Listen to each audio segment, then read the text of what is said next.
Le doy la bienvenida al doctor Ángel Valderas Puga. Doctor, buenas tardes, ¿cómo está? ¿Cómo le va? Bienvenido. Buenas tardes, Manuel. Pues aquí siguiendo, mira, también te comento que la actual coordinadora del Senado del PAN también es de Querétaro, Guadalupe Murguía. Guadalupe Murguía era la secretaria de gobierno del actual gobernador Mauricio Curi. Entonces, digamos que va a ser un queretano que sustituye a otra queretana. Nada más para que lo tengas en el radar. Guadalupe Murguía, aquella famosa que dijo en el Senado el pito de Paco, también es queretana. Híjole, ¿qué estará pagando Querétaro, doctor Valderas? No es gente de Curi, ¿eh? También eso hay que aclararlo, Ricardo Anaya, ¿eh? Son de otro grupo panista. Pero bueno, Ricardo Anaya en este momento se sube, ¿no? Lo he visto ya, ¿no? Con toda su retórica. Hay que recordar que él fue prófugo y se fue a Atlanta, en Estados Unidos, ¿eh? Sí, sí, tal cual. Y pues me gustaría saber su opinión, doctor, de entrada de qué significa o representa para usted que alguien acusado de organizar y de liderar un organismo, una organización criminal inmobiliaria como Jorge Romero, nombre a alguien acusado de desviar millones de pesos, compras a través de naves industriales, sobornos para aprobar reformas constitucionales, ahora siendo la nueva cara del partido predilecto de oposición a la 4T en el Senado de la República. ¿Esto le facilita las cosas a Morena, doctor Valderas, que el líder y el rostro del PAN en el Senado sea Ricardo Anaya? Mira, Manuel, es una característica que yo casi diría intrínseca entre ser panista y ser corrupto, porque pareciera ser que los panistas no tienen otras cartas más que poner al líder del cártel inmobiliario, Jorge Romero, como dirigente nacional del PAN, y poner a Ricardo Anaya, que recibió sobornos, que se dedicó a hacer también negocios de tipo inmobiliario, que se fugó a los Estados Unidos y que realmente regresa solamente por el fuero que le da ser senador. Yo creo que esa es una cuestión intrínseca. La otra, con respecto a lo que me señala si se le facilita a Morena, mira, en realidad yo sigo mucho cuál es la aprobación, las encuestas, los tracking poll de la doctora Claudia Sheinbaum. Y hay que tener muy claro, en este caso del PAN, yo veo que el PAN, Manuel, está ya muy debilitado. Hay que tomar en cuenta que es un partido que gobernó 2 sexenios seguidos a México. En el primero Fox sí ganó las elecciones, pero todo indica, pareciera ser, que se trató de un acuerdo con los Estados Unidos. Eso ya se decía desde el año 2000, Manuel. Yo creo que tú todavía ni nacías, pero en el año 2000 se mencionaba mucho que había una negociación PRI-PAN para simular una alternancia, que no un cambio de régimen, que es otra cosa, sino una alternancia entre el PRI y el PAN para lavarle la cara a la democracia, sobre todo después del triunfo de Cuauhtémoc Cárdenas en las elecciones de 1988 y el fraude hecho por el PRI, avalado por el PAN. Solito en lo que se lleva el gobierno de la doctora Claudia Sheinbaum, tomó posesión el 1 de octubre, noviembre, diciembre, enero, lleva escasos 4 meses. La presidenta gana las elecciones con un 60% de la votación. El PAN junto con el PRI, alcanzan apenas el 27% de la votación. Y hay que tomar en cuenta que ya en términos desglosados, el PAN apenas alcanzó el 16%. Y las últimas encuestas que se han publicado en enero, pues la doctora Claudia Sheinbaum, mínimo,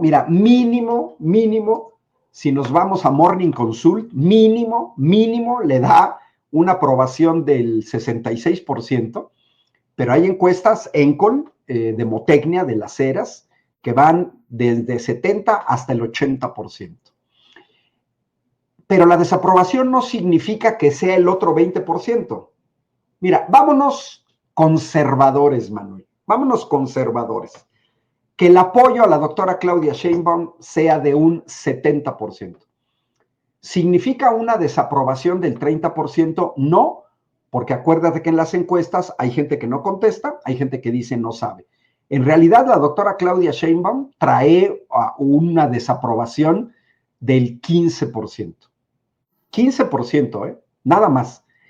Ahora, si tú te fijas, Manuel, ¿de dónde sale este incremento que puede ser de 10, 15 y hasta 20 puntos apenas en 4 meses de gobierno? Viene de gente que votó por el PAN, por el PRI, por el PRD o por MC. Y quitemos al PRD porque el PRD ya era minúsculo, ya se preveía que iba a perder el registro. Entonces, tiene que venir de gente que votó por el PAN, pero no es panista, o de gente que votó por el PRI, pero no son priistas, o de gente que votó por MC, pero no son MCistas. Entonces, yo creo, Manuel, que solito el PAN con estos personajes impresentables está acabando su tumba, porque el hecho de que no tengan más cartas, más que gente que está salpicada de corrupción, ve Manuel, patético que los panistas vayan a protestar al Infonavit, salieron también aquí en Querétaro, con el cuento de que quieren proteger el dinero de los trabajadores. Los mismos que legalizaron el outsourcing, los mismos que no aumentaron el salario mínimo, los mismos que con la reforma educativa le quisieron quitar la estabilidad a los trabajadores, los mismos que cerraron Luz y Fuerza del Centro, dejando sin trabajo 44,000 familias del ESME, hoy nos vienen a decir, ay, están muy preocupados por el dinero de los trabajadores. El Fobaproa, sí, ellos también se metieron para el Fobaproa y salen con estos cartelitos de queremos proteger tus seguros, tus ahorros. Oye, lo más patético es que dicen hoy los panistas que quieren bajar el precio de la gasolina. Cuando llegó Vicente Fox, la gasolina costaba menos de 5 pesos y cuando se va Felipe Calderón, costaba el doble. O sea, la aumentaron al doble y uno se pregunta, tuvieron 12 años para bajar el precio de la gasolina. Pregunta, ¿por qué no la bajaron? O sea, dices tú, ya estuvieron en el gobierno. Mira, Manuel, cuando tú estás en la oposición, criticas, y eso es más fácil, criticas. Y puedes hacer propuestas, criticas y haces propuestas. Pero si ya fuiste gobierno 12 años, ahí podrías haber aplicado tus propuestas, pero no lo hicieron. Vicente Fox tomó dinero de las Afores. Pregunta, ¿en qué se lo gastaron? Porque tomaron ese dinero, hicieron un escándalo por la cuestión de los Afores, pero mira, Fox tomó 20,000 millones de pesos de las Afores. Pregunta, que nos lo diga Jorge Romero o Ricardo Anaya, ¿en qué se gastaron 20,000 millones de pesos de dinero de los trabajadores que no eran de ellos? Entonces yo creo que es una parte de pues lo podrido que ya está Acción Nacional, que tienen que echar mano de gente corrupta, de gente salpicada por la corrupción, porque es una muestra de que ya no tienen nada que ofrecerle al país. Mira, por ejemplo, aquí en el chat, Juan Carlos Damiani García dice que compraron sus ranchos en Guanajuato. Sí, a lo mejor de las Afores, pero también a lo mejor de los excedentes petroleros, en los sexenios de Fox y de Felipe Calderón. Y mira, y dice Margarito Santos que a él le desaparecieron sus Afores. Hay muchísima gente que le han desaparecido sus Afores o se las desaparecieron en los sexenios panistas y de Enrique Peña Nieto. Peña también tomó dinero de los Afores para el aeropuerto. Eso que no se nos olvide. De repente la gente no encontraba el mismo saldo que tenía. Y obviamente no había organismos de transparencia que nos garantizaran o que nos informaran qué era lo que estaba sucediendo con ese dinero, a lo cual me lleva a lo cual fue nuestra convocatoria en el día de hoy para conversar, doctor Valderas, el caso del INAI, y pues mejor para que lo explique bien y tendido, se lo dejo a la presidenta de México, Claudia Sheinbaum. No sé si vieron las notas que han salido en el Universal del INAI. Ayer salió una que usted mencionó. Sí. Para quienes siguen defendiendo al INAI. Según la nota, trabajadores del INAI, no sabemos hasta dónde llegaba la corrupción, le decían a la Federación Mexicana de Fútbol: te bajo tus multas a cambio de boletos para el Mundial. Eso quiere decir que recién, no fue hace mucho. Digo, nomás para los que siguen defendiendo al INAI. O sea, ya no solamente eran los centros nocturnos, los viajes, sino la corrupción vinculada con la disminución de una multa. Que vamos a hacer la investigación, No es nada, no es solamente una nota, se va a hacer la investigación. Entonces, nepotismo. O sea, era un instituto, afortunadamente, era un instituto que supuestamente estaba dedicado a la transparencia, que lo han defendido a capa y espada la oposición, y que pues esta última ya se suma a todas las anteriores de corrupción. Para poder reformar esta nueva ley, presidenta, ya se va a presentar. La presenta, no sé si mañana o el lunes, la presentamos en la mañanera, pero ya están las leyes. Asume la responsabilidad la Secretaría Anticorrupción y de Buen Gobierno. Bueno, no solamente se utilizaron las tarjetas para pagar a strippers, doctor Valderas, sino que también se dijo en el INAI a la Femex Food: no te investigo, pero a cambio, pues un palquito ahí en el Azteca para ver un Argentina-Alemania o lo que se ofrezca, con esto de que el próximo año viene el Mundial de Fútbol, donde México tendrá creo que 12, 13 partidos. ¡Wow! Eso es lo que plantea la presidenta Sheinbaum según una investigación e información que tiene el gobierno federal. No te investigo a cambio de boletos para el Mundial. Y yo me pregunto, doctor, ¿por qué me cuesta tanto encontrar notas de medios de comunicación hablando de este tema? No veo ninguno, Pues mira, lo sacó el Universal porque hoy la presidenta hizo referencia a que el Universal lo había publicado precisamente ayer. Esa nota sí está, vale la pena leerla, porque fíjate que todo se origina aquí en Querétaro, Manuel. ¿Tú te recordarás?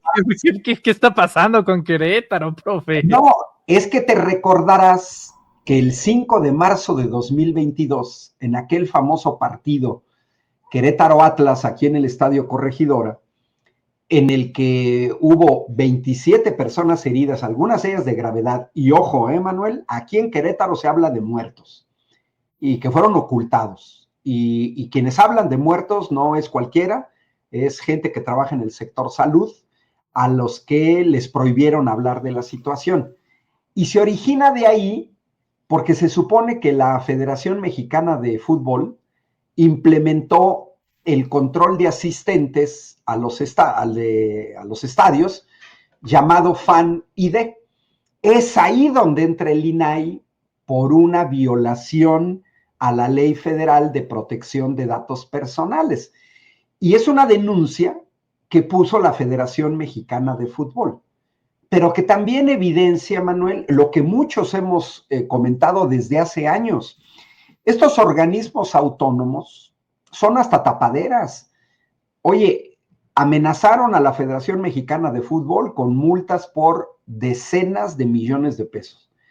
Y se venden en una comida porque les den 3 boletos a cada funcionario para partidos del Mundial. Ahora sí que hasta poquiteros. Pero ¿dónde viene la cuestión criticable por una cuestión mínima de ética, Manuel?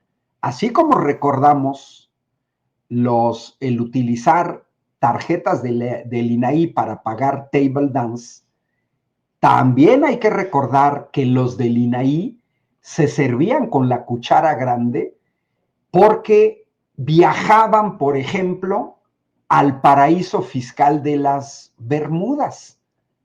¿Qué tenían que hacer funcionarios del INAI a las Bermudas, que además con pago, con dinero público? Esto, por ejemplo, lo publicó Contralínea el 23 de noviembre de 2024. Y también el 11 de noviembre de 2023, Contralínea da con pelos y señales lo de los gastos del comisionado Guerra Ford en el table dance. Pero también hay que recordar, Manuel, los altos sueldos de comisionados del INAI que ganan mensualmente 160,000 pesos en 2024. O sea, uno se pregunta, este tipo de organismos que no le han servido absolutamente de nada al país, absolutamente de nada. Yo creo que toda la gente que está aquí en el chat, estamos todos de acuerdo en que queremos transparencia con el manejo del dinero público. Tú ahorita señalaste el FOBAPROA. A mí me hubiera gustado que el INAI en todos estos años de existencia nos diera mexicanas y mexicanos 2 datos, Manuel, 2 datos. ¿Quiénes fueron los beneficiarios del FOBAPROA? A lo cual tenemos derecho porque nosotros estamos pagando esa deuda. ¿Y cómo se originaron las deudas? Porque en su momento lo que se denunció eran autopréstamos. El banco A le presta al B y el B le presta al A.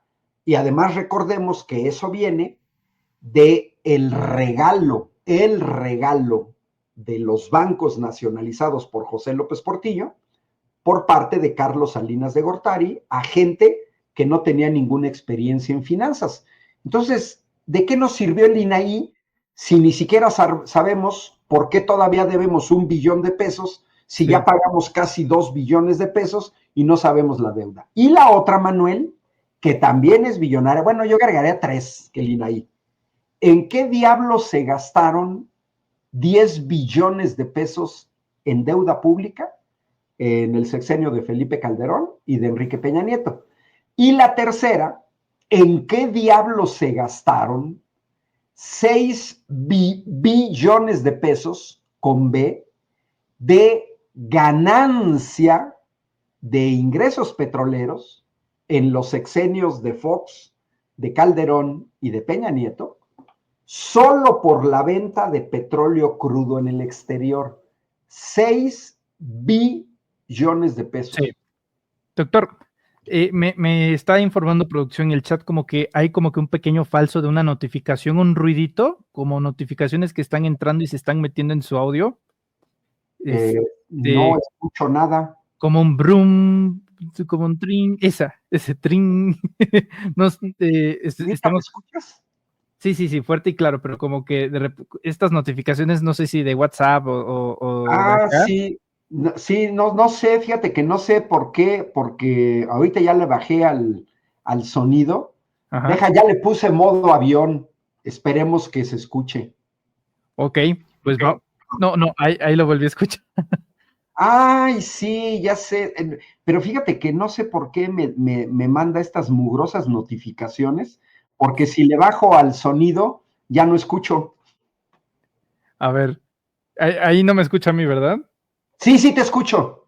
Ok, pues vamos a, como que, porque se está como que rebotando el audio y me informan que está como que medio distrayendo, pero atentos. Muy bien, a ver, doctor Valderas, para ir cerrando esta intervención, preguntarle, ¿qué opina de lo que en estos momentos está sucediendo en el Senado de la República? Se está insaculando ya a los candidatos finales del Poder Judicial y se nos quiso meter ahí la gente de Genaro García Luna, las Marisela Morales, la hija de Olga Sánchez Cordero, que yo no entiendo de repente por qué en la familia Sánchez Cordero les dieron ganas de participar si todo el proceso estuvieron atacando y criticando la reforma, no les gustó, no les agradó y ahora participan, gente vinculada al PAN, Acción Nacional, en fin. Yo le preguntaría, doctor Valderas, ya estamos en la etapa final antes de ir a las urnas y que inicie la campaña. ¿Qué decir de este final de viaje? Mira, Manuel, lo que vemos en todo el proceso es una serie de marrullerías del Poder Judicial, comenzando por el grupo de Norma Piña, que desde el inicio, desde que se les apareció el chamuco en junio del año pasado, cuando la ciudadanía le dimos a Morena y aliados la mayoría calificada en la Cámara de Diputados, en la Cámara de Senadores y mayoría en más de 17 congresos estatales, comenzaron a tratar de boicotear el proceso. Esa última, mira, es que es increíble, Manuel, la marrullería a la que llegan. Todos sabemos leer, no hay amparos contra reformas constitucionales y sin embargo el Comité de Evaluación del Poder Judicial dizque acatando la orden de un juez, lo que me parece absurdo porque se la han pasado todo este tiempo diciendo que en el Poder Judicial están los mejor preparados, que ellos sí saben que va a llegar cualquiera. Entonces, eso que vimos y esto que estamos viendo en el Senado, pues es el resultado de estas piedras que se van poniendo en el camino para que no se lleve a cabo la elección de magistrados y jueces en junio de este año. Y bueno, naturalmente, ante este tipo de situaciones, pues se tienen que tomar medidas no previstas, porque también puedes perjudicar a abogadas y abogados que se inscribieron en el proceso. Y creo que quedan en evidencia, Manuel, porque se supone que se habían inscrito unos 3,000 en el Poder Judicial y en la lista que saca el comité son como 1,000 y feria, y efectivamente, como señaló la presidenta de la República, aparecen una serie de gentes cercanas a Genaro García Luna. Y entonces ese es un problema que se tiene, porque pues si son gentes cercanas a García Luna, pues ya te imaginarás qué tipo de jueces o de magistrados se están tratando de colar. Está, por ejemplo, la hija de Josefina Vázquez Mota, que también quiere ser jueza y magistrada. Entonces, es una situación que muestra una vez más la marrullería. Mira, por fortuna, Manuel, ya se van. Enero ya se nos fue. Queda febrero, marzo, abril, mayo, y ya, porque la elección es a principios de junio. Entonces, estamos hablando que todavía vamos a ver en estos 4 meses patadas de ahogado, pues de este Poder Judicial que nos ha exhibido que ni están los mejores preparados, que son corruptos y que insisten en oponerse a la voluntad mayoritaria del pueblo de México. Yo recordaría a los magistrados que el 80% del pueblo de México estamos a favor de elegir a jueces y magistrados. ¿Eso quiere decir que el otro 20% está en contra? No. Los que están en contra es un triste 13%. 13%. Es una desproporción brutal. 8 de cada 10 estamos a favor de la reforma y solamente uno de cada 10 están en contra. Entonces, pues sí, es pesado, se tiene que hacer por insaculación. ¿Se debería de hacer por insaculación? No. Debería de haber trabajado el comité de evaluación. Y entonces resulta ser que de los 3 poderes, el ejecutivo, el legislativo y el judicial, los más chafas resultaron los del poder judicial. Para muchos, Manuel, ya no es sorpresa que los más chafas hayan sido los del comité del Poder Judicial. El proceso va a seguir adelante. Acuérdate que tenían un plazo, que era finales de enero, porque si esos plazos no se cumplen, descarrilas el proceso. Afortunadamente, la mayoría de los magistrados del Tribunal Electoral del Poder Judicial de la Federación han salido a defender el proceso, porque si no, imagínate, Manuel, si la mayoría del Tribunal Electoral del Poder Judicial de la Federación hubiera hecho mancuerna con el grupo de Norma Piña en la Suprema Corte, porque no es toda la Suprema Corte, pues entonces, olvídate. Y aún así, el proceso hubiera seguido adelante. Acuérdate que le quisieron poner trabas al INAI, y acuérdate que estos mejor preparados del Comité de Evaluación no quisieron hacerle caso al Tribunal Electoral del Poder Judicial de la Federación, a pesar de que el artículo 99 constitucional señala que en cuestiones electorales, quien tiene la última palabra es el Tribunal Electoral del Poder Judicial de la Federación. Por ahí vi una entrevista ayer antier del magistrado Felipe de la Mata, señalando eso, diciéndoles, léanse el artículo 99, léanselo.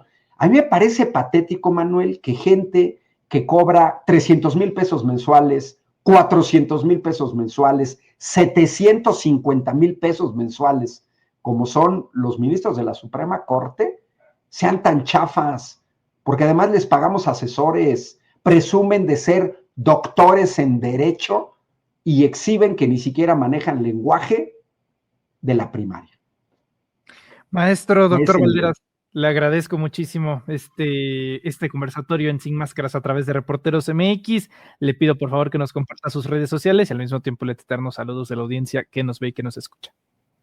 Sí, mira, mis redes sociales, Ángel Valderas, ahí está, como en el letrero, estoy en X, estoy en YouTube, estoy en Facebook, y ya también comencé a utilizar Blue Sky, previendo, si viste la noticia, Manuel, 60 universidades alemanas se salieron de X, 60 universidades alemanas, en protesta por las declaraciones de Elon Musk, apoyando a herederos de nazis en Alemania.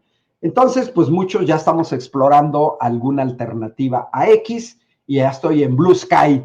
Voy a seguir usando X hasta donde se pueda, pero ya estoy en Y mira, dice Carlos Vargas, propone a mi gato para ministro. Me da mucha risa lo que dice Carlos Vargas. Un abrazote, Manuel. Saludos desde Querétaro, y qué extraño esta de las notificaciones. Voy a ver cómo le hago para eliminarlas, que no se escuchen, ¿eh? No se preocupe, doctor, y estoy seguro que Titus haría mejor papel que varios que actualmente están en la Suprema Corte. Le envío un abrazo y estamos en contacto. Sale, Manuel, hasta luego. Es el doctor Ángel Valderas.